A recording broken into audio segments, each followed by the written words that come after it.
अवघाची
नमस्कार प्रेक्षकांनो, युवा संवादमध्ये आपलं स्वागत आहे। आज आपण आलेलो आहोत वैष्णवाची नगरी अर्थातच महाराष्ट्राचं माहेरघर असलेल्या पंढरपूर येथे। आणि आज आपण पाहताय की आषाढीला अवघे काहीच दिवस शिल्लक आहेत आणि इथं पंढरपूरची पूर्वतयारी अर्थातच सगळ्यांशी आपण इथं चर्चा करणार आहोत। कशा पद्धतीनं या जत्रेची या उत्सवाची तयारी चालू आहे, चला तर मग जाणून घेऊया पंढरपूरकरांची कशी लगबग चालू आहे आषाढी निमित्त। काका काय सांगाल, कशी पद्धतीने तयारी? नमस्कार। कालच चांगला पाऊस झालेला आहे, त्यामुळे इथला व्यापारी वर्ग आनंदित आहे आणि वारी इथल्या व्यापाऱ्यांचा आत्मा आहे। इथं येणाऱ्या भाविकावरच वर्षभर इथल्या आर्थिक व्यवहार वगैरे अवलंबून असतात आणि पाऊस पडल्यामुळे पांडुरंगाने सुरुवात तर चांगली केलेली आहे आणि चांगला व्यापार होईल अशी इथल्या व्यापाऱ्यांना अपेक्षा आहे। चांगला व्यापार होईल आणि पांडुरंगाची साक्षात कृपा देखील महाराष्ट्रावरती झालेली आहे पाऊसरूपी। काका काय सांगाल, कशा पद्धतीनं पंढरपूरकर वारकऱ्यांचं स्वागत करतील इथं? हे पंढरपूर तीर्थक्षेत्र जे आहे ते अख्ख्या भारताभर आराध्य दैवत श्री विठ्ठल रुक्मिणी मंदिर आहे।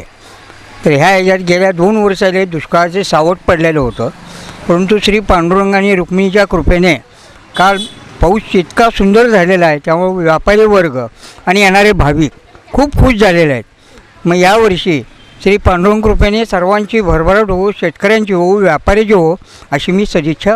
अशा पद्धतीनं चालू आहे एकूणच वारकऱ्यांच्या स्वागताची तयारी पंढरपूरमध्ये।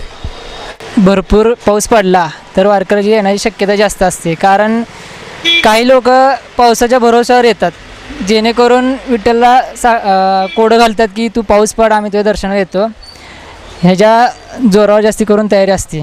आणि सगळे भाविक दरवर्षीप्रमाणे यावर्षी पण येतात। पंढरपूरले काही व्यापार लोक भरपूर वेळा तयारी करतात चांगल्या प्रकारे। काही जणांची माल तयारी असते करण्याची वगैरे। परत म्हटलं तर अजून येणारे भाविक हे उत्सवामध्ये येतात आणि प्रत्येक वेळेस त्यांना काहीतरी नवीन बघायला मिळतं की जेणेकरून आपलं विठ्ठलाला दर्शन होईल। आणि तुम्ही एक पंढरपूरकर म्हणून कसं स्वागत कराल? आम्ही त्यांच्यासाठी महिना अगोदर तयारी करतो, माल भरणे, माल तयार करणे, माल आणणे, निवडून लावणे, कारण एवढी पब्लिक येणार त्यामुळे त्याच्या आधी महिनाभर तयारी करायला लागते। त्याच्या हिशोबाने माल आणून आम्ही माल तयारी करतो। काका कशा पद्धतीनं तयारी चालली सध्या आषाढीची? आषाढीची वारीची तयारी म्हणजे की लॅमिनेशन वगैरे, परत लायटिंग फोटो, परत मंत्र, हे परत मूर्त्या वगैरे, आषाढीची तयारी चालू आहे संपूर्ण काम।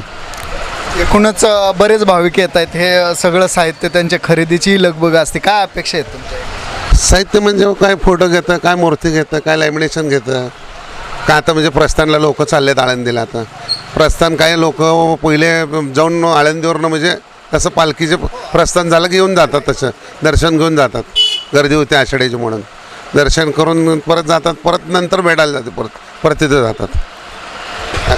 एकूणच प्रत्येक वारकऱ्याचं एक स्वप्न असतं की आपल्या लाडक्या विठुरायाला पंढरीतून आपण घरी न्यावं, तर याबद्दल काय सांगाल? पंढरीतून असं नाव म्हणजे आनंद माणसाला, म्हणजे भाविक हे वाटतं म्हणजे हां मूर्ती वगैरे फोटो वगैरे नेऊ असं वाटतं त्यांना प्रत्येकानं असं। वारकऱ्याला इथं वाटत असतं की इथून मूर्त्या असेल, फोटो असतील, हे आपल्या लाडक्या विठुरायाचे आपल्या घरामध्ये असावेत आणि या भावनेने ते येत आहेत. आणि एकूणच इथल्या बाजारपेठेमध्ये तीही लगबग, तीही खरेदी पंढरपूरकरांनी परिपूर्ण पद्धतीनं इथं तयारी ठेवलेली आहे. काका, काय सांगाल, कशा पद्धतीनं चालू आहे आषाढी वारीची तयारी तुमची? वारीची तयारी चालू आहे जोरात. आता सध्या पाऊस चालू आहे सगळीकडं राज्यामध्ये आणि आता महाराष्ट्रात आणि पावसाचं वातावरण असल्यामुळं एकंदरीत पाऊस पडल्यानंतर वारकऱ्याला दिलासा येतो आणि वारी चांगली होईल ही. आणि वारीची तयारी चांगली चालू आहे. व्यापाऱ्यांची वगैरे माल वगैरे भराभरी वगैरे हे चालवले आहे. आणि आता पालखी निघाली की इथून पुढं आम्हाला धंदा वगैरे चांगला होतो. पूर्ण वारीच्या पौर्णिमेपर्यंत धंदा असतो. मालाचे दर कुंकाचे वगैरे जरा वाढलेले आहेत, खवेचे वाढलेले आहेत, चुरमुऱ्याचे दर वाढलेले आहेत, तरी 20% तर दर वाढलेले आहेत.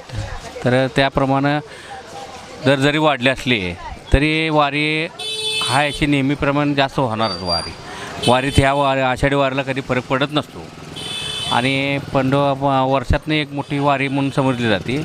हे पांडुरंगाच्या दरबारात चांगली होती वारी. यावर्षी देखील इथे वारकरी भक्त जास्त प्रमाणात येतील अशी पंढरपूरकरांची अपेक्षा आहे. पंढरपूरमध्ये एका अशा ठिकाणी आलेलो आहोत की जिथे साक्षात जगद्गुरू संतश्रेष्ठ तुकाराम महाराज यांच्या पादुका आहेत आणि चिपळ्याही आहेत. हां, आणि हे घरही त्यांच्या वंशजाचंच आहे. तो तुकोबरायांचे पंतू वासुदेव महाराज त्यांचा वाडा आहे आणि ही त्यांची समाधी आहे. वासुदेव महाराज म्हणजे तुकोबरायचे पंतू, जे आपल्या वतनवृत्तीचा त्याग करून देहूतून पंढरपूरला आले व त्यांनी इथेच आपलं वास्तव्य केलं. नंतर तुकोबरायांच्या पादुका त्यांनी इथं पंढरपूर क्षेत्री आणल्या. त्यांचेच वंशज, तुकोबरायांचे वंशज माझे आजोबा माऊली महाराज देहूकर, त्यांनी या पादुका बडोद्या संस्थानहून इथं आणल्या आणि त्या इथं स्थापन केलेल्या आहेत. आपण पाहू शकतो त्या इथं तुकोबरायांच्या पादुका आणि चिपळ्या आहेत. साक्षात तुकोबरायांच्या पादुका आणि चिपळ्या तुम्हाला महाराष्ट्रामध्ये जर का पंढरपूरमध्ये आलात तर दादाच सांगतील एकूणच हा वाडा कुठल्या दिशेला आहे आणि कशा पद्धतीनं तुम्हाला इथं दर्शन घेता येईल, ते काय सांगा. काय वारकरी संप्रदायातील जुन्या पिढ्यांना किंवा सर्व आमच्या फळाशी संबंधित किंवा इतर अनेक फळांशी संबंधित व्यक्तींना ही माहिती माहीत आहे. इथं तुकोबरायांच्या पादुका आणि चिपळ्या आहेत आणि तुकोबरायांच्या वंशजांचा वाडा आहे, हे सर्वांना ज्ञात आहे. पण जी नवी पिढी वारकरी संप्रदायात आहे त्यांच्यासाठी सांगतो की विठ्ठलाचं मंदिर आणि त्याच्या बाजूला महाद्वारातून मल्लिकार्जुन मंदिराच्या आत, तिथं कोणालाही विचारलं देहूकर महाराजांचा वाडा, ते तर तुम्हाला हे चिपळ्या आणि पादुकांचं दर्शन घेता येईल. या आषाढी वारीला पंढरपूरला येणार असाल तर नक्कीच या वाड्याला भेट देऊन साक्षात तुकाराम महाराजांच्या पादुका आणि चिपळ्यांचं दर्शन घ्या. देहूकर महाराजांचा वाडा असं जर विचारलं तर कोणीही अगदी पंढरपूरमध्ये तुम्हाला या वाड्यापर्यंत आणून सोडेल. 20 तारखेपासून प्रस्थान आहे. आषाढीची सुरुवात प्रस्थानपासून आळंदीची माऊली पालखी चालू होते तेव्हापासूनच चालू होते. पाणी तर चांगला आहे, सगळीकडे पडा लागला आहे. 100% वारी चांगली होणार. आणि तुम्ही मंदिर समितीच्या वतीनं कशा पद्धतीने तयारी चालू आहे? जेवढ्या भाविकांना ज्या सुविधा देता येतील तेवढ्या आम्ही मंदिर समितीवरती देण्याचा प्रयत्न करतो आहे. कसा वंचित राहील, त्याला पावसाचा त्रास होणार नाही, चालण्याच्या खडीखडीचा त्रास होणार नाही याची काळजी घेतो. आणि एकूण साधारण आता काय अपेक्षित आहेत, किती भाविक येतील यावर्षी असा तुमचा एक मंदिर समितीचा अंदाज आहे? प्रशासनाचा अंदाज आहे की 18 ते 20 लाख भाविक दाखल होतील पंढरपूरमध्ये. त्यांची व्यवस्था करणे, त्यांना विठ्ठल स्क्रीनवर पाहायला मिळणं, हे सगळ्या सुविधा करतो.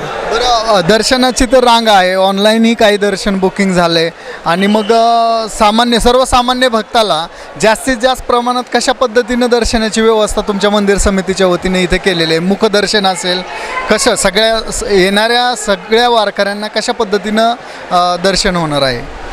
नाही, ऑनलाईन दर्शन हे 4 तारखेपासून बंदच असतं आणि मुखदर्शन आणि पददर्शन चालू असतं. तर ह्याची व्यवस्था आम्ही आता केलेलीच आहे. जवळपास 3 दिवस 11, 12, 13 या 3 दिवसामध्ये भरपूर गर्दी असते. ही लाईन जवळपास रोंगे पाटलाचं कॉलेज आहे त्या कॉलेजपर्यंत जाते. तिथपर्यंत आम्ही सावली, पिण्याची पाणी, चहा, फराळाची व्यवस्था केलेली आहे भाविकांना. आणि विरंगुळा होण्यासाठी एक 7-8 स्क्रीन लावलेले आहेत लाईव्ह दर्शनाची. एकूण सर्व भक्तांना दर्शन होणार आहे. नाही, आपण किती जरी केलं तरी 45,000 लोकांना काही दिवसात होणार. हां, मुखदर्शन तर होणार आहे. पंढरपूर मंदिर समितीचा लेखाधिकारी सुरेश कदम. साठी यात्राची तयारी आमची आता जोरात चालू आहे. 25 ते 30 लाख इतके वारकरी भेट देतात. आम्ही पूर्वतयारी म्हणून माझ्या अकाउंट्स विभागातर्फे मी देणगी काउंटर्स तयार केलेले आहेत. ही वारी चांगल्या प्रकारे पार पाडावी अशी पांडुरंगाची मी इच्छा व्यक्त करतो. धन्यवाद. मी सचिन ढोले, उपविभागीय अधिकारी तथा कार्यकारी अधिकारी विठ्ठल रुक्मिणी मंदिरे समिती पंढरपूर. सर्वसाधारणपणे प्रतिवर्षाप्रमाणे यावेळी 12 जुलै 2019 रोजी आषाढ शुद्ध एकादशी निमित्तानं राज्यभरातील वैष्णव बांधवांचा आणि वारकरी संप्रदायाचा आराध्य असा आषाढी एकादशीचा सोहळा पंढरपूर नगरीमध्ये भरत आहे. या कार्यक्रमाच्या आणि या सोहळ्याच्या निमित्तानं सोलापूर जिल्ह्याचे जिल्हाधिकारी डॉक्टर राजेंद्र भोसले, सोलापूर जिल्ह्याचे अतिरिक्त जिल्हाधिकारी रामचंद्र शिंदे साहेब यांच्या मार्गदर्शनाखाली तसेच जिल्हा पोलीस प्रमुख डॉक्टर मनोज पाटील यांच्या मार्गदर्शनामध्ये या ठिकाणी सोहळ्याच्या अनुषंगानं मंदिर समिती आणि संपूर्ण प्रशासन कार्यरत आहे. मंदिर समितीचे अध्यक्ष आणि वातुलबाबा भोसले आणि मंदिर समितीचे सन्माननीय सदस्य यांनी दिलेल्या निर्देशाप्रमाणे या ठिकाणी जवळपास 10 पात्रा शेड उभी केली जाणार आहे. 4 किलोमीटर लांबीची दर्शन रांग आपण त्या ठिकाणी तयार करत आहोत. आषाढी एकादशीच्या दिवशी आणि दशमी आणि द्वादशीला खिचडीचा आणि तांदूळ खिचडी आणि उपवासाची खिचडी अशा दोहोंचं वाटप त्या ठिकाणी मंदिर समितीच्या वतीनं करण्यात येणार आहे. आणि आरो वॉटर फिल्टर, आरो जे वॉटर आहे ते वॉटरही संपूर्ण वारकऱ्यांना देण्यात येणार आहे. त्याच्यासाठी 10 डिस्ट्रीब्युशन पॉईंट आम्ही आयडेंटिफाय केलेली आहेत. त्याच पद्धतीनं या ठिकाणी या मंदिराच्या प्रिमायसेसमध्ये जवळपास 26 ॲम्ब्युलन्सची उपलब्धी आपण करणार आहोत. 4 अग्निशामक यंत्रणा या ठिकाणी आपण उभ्या करणार आहोत. जवळपास पंढरपूर शहरामध्ये 10 इमर्जन्सी ऑपरेटिंग सेंटरची आपण स्थापना त्या ठिकाणी केलेली आहे आणि त्याच्या माध्यमातून गर्दीचं नियंत्रण, गर्दीचं व्यवस्थापन करण्यात येणार आहे. संपूर्ण UOC सेंटरमध्ये तसेच मंदिराच्या अंतर्गत आणि बाह्य भागामध्ये कम्युनिकेशनसाठी वायरलेस यंत्रणा आपण त्या ठिकाणी सुसज्ज करत आहोत.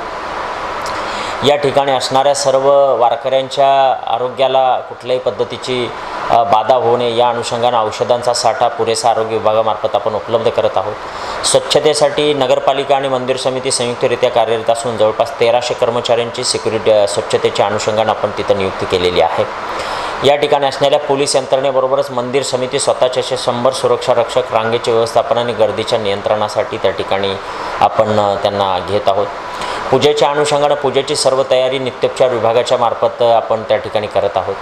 मंदिर समितीनं नव्यानं बांधलेलं भक्तनिवास आहे. या भक्तनिवासमध्ये जवळपास 1250 लोकांच्या रहिवाशाची व्यवस्था त्या ठिकाणी होते आणि याच पद्धतीनं इतरही सर्व भक्तनिवास आमचे वारकऱ्यांचं स्वागत करण्यासाठी सज्ज राहिलेले आहेत. सर्व पालखीतळ जे पंढरपूर आणि पंढरपूर नगरीमध्ये आहेत त्यामध्ये पालखी तळावरती वारकऱ्यांच्यासाठी आवश्यक त्या सुविधा, चेंजिंग रूम वगैरेंची उपलब्धी करण्यात आलेली आहे. वाळवंटामध्ये आणि नदीपात्रामध्ये पुरेसं पाणी राहील जेणेकरून वारकऱ्यांना आणि वारकरी भाविकांना त्या ठिकाणी स्नानासाठी योग्य पाणी उपलब्ध राहील याची दक्षता घेण्याचे निर्देश जलसंपदा आणि इरिगेशन विभागाला त्या ठिकाणी आम्ही दिलेले आहेत. महिला वर्गांसाठी आंघोळ केल्यानंतर कपडे बदलण्यासाठी चेंजिंग रूमची उपलब्धी त्या ठिकाणी वाळवंटामध्ये करून देण्यात येत आहे. फिरते आणि स्थिर अशा स्वरूपाचे जवळपास 20 चेंजिंग रूम आम्ही त्या ठिकाणी देण्यात येत आहेत. वारकऱ्यांच्या सोयीसुविधांच्यासाठी आणि वारकऱ्यांना योग्य मार्गदर्शन व्हावं या अनुषंगानं आपण दिशादर्शक फलक लावलेले आहेत. जवळपास 3000च्या वरती त्या ठिकाणी फिरती आणि कायमस्वरूपी शौचालय पंढरपूर आणि पंढरपूर शहरामध्ये त्या ठिकाणी निर्माण केली जाणार आहेत आणि ती त्या ठिकाणी बसवली जाणार आहेत. याचबरोबर मंदिर समितीच्या वतीनं वेगवेगळे जे मठ आहेत त्या मठामध्ये 1400 शौचालय बांधलेली आहेत.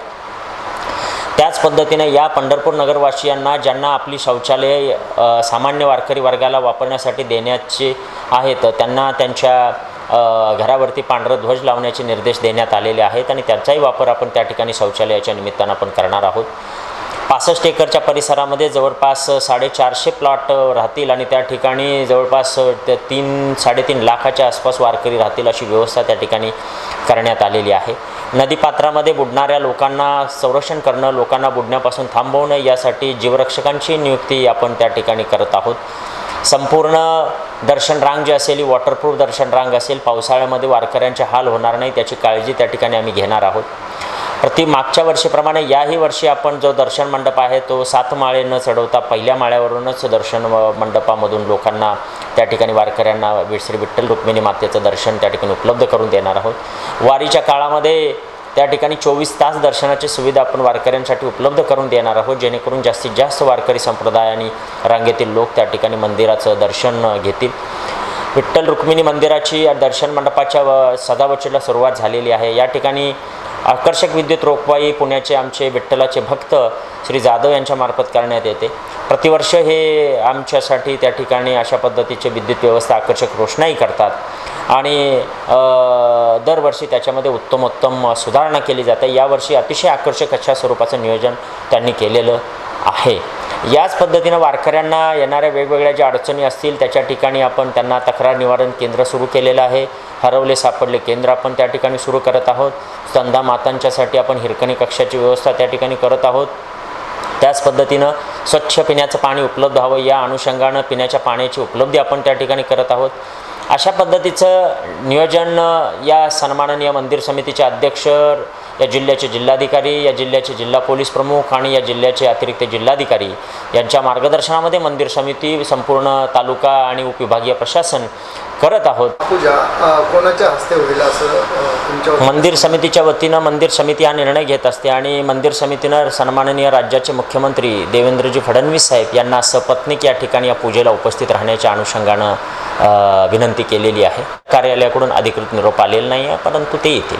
पंढरपूर या नगरीमध्ये आणि आज आपण पाहू शकताय की चंद्रभागेला पाणीही सोडलेलं आहे आणि पाठीमागं पाहू शकताय की वैष्णवाच्या अर्थातच वारकरी मंडळींच्या स्वागतासाठी चंद्रभागात अर्थातच चंद्रामाई कशा पद्धतीनं पाणी सोडून सज्ज आहे हे देखील तुम्ही पाहू शकता युवा संवादच्या माध्यमातून. एकूणच पूर्वतयारी पंढरपूरकरांनी वारकऱ्यांसाठी खूपच चांगल्या पद्धतीनं केलेली आहे. नदीला पाणी सोडण्यापासून ते मंदिराच्या रंगरंगोट्या आत्तापासूनच वारकऱ्यांच्या एकूण तुम्ही पाहू शकताय माझ्या मागे नदीला पाणी आहे आणि वारकरी संप्रदायातली अनेक दिंड्या वारकरी इथं पंढरपूरमध्ये येताना आपल्याला एकूणच पाहायला मिळतात.